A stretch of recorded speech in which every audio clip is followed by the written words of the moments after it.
In the immortal words of that poet Ricky Bobby, I want to go fast. We've talked about prayer, we've talked about almsgiving. Now we're going to talk about fasting. Jesus tells us in the Gospel of John that if we commit even one sin, we are slaves to sin. Fasting helps us recognize all the different areas of our lives that we have so little control over. So today, very briefly, I'd just like to speak about some fasting rules. Because fasting rules. See what I did there? First up, how do we fast? The United States Conference of Catholic Bishops, the USCCB, explains that those between the ages of 18 and 59 are bound to fast on Ash Wednesday and Good Friday. They go on to explain what that fasting looks like. One regular meal and two smaller meals that when added together do not equal more than that regular meal. It's complicated. The fact of the matter is, whether or not you or I are bound by law, fasting is a good and helpful practice. Think about it for a second. When we're not feeling well, we're not bound by law to go to a doctor. Going to a professional is always better than going to WebMD and freaking ourselves out.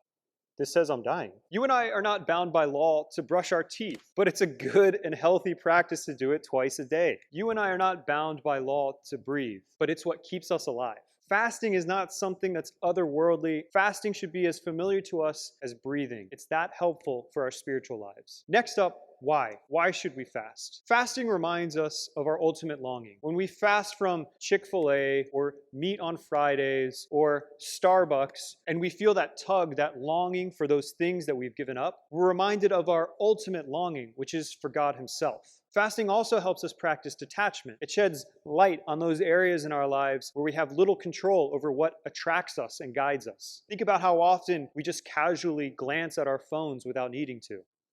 Or reach for that bag of potato chips after dinner that we don't really need. Or click that buy now button on Amazon. Ultimately, this reminder of our longing for God and this detachment helps us grow in dependence on God Himself. And finally, what do we fast from? We can fast from types of food. We can fast from certain activities. And finally, we can fast from certain behaviors, especially sinful or hurtful behaviors in our lives. Maybe it's gossip. Maybe we need to fast from gossiping at work or about the people in our families. Perhaps we've been holding a grudge or holding on to unforgiveness. Perhaps we find ourselves giving in to anger very easily. We can practice fasting in these areas as well. So as Lent winds down and we approach this year's celebration of Easter, how is the Lord inviting us to open up space in our lives through the practice of fasting to help us grow in our awareness of our need for Him? This is what fasting is all about. Join me this Lent and throughout the year in practicing fasting. We got to go fast.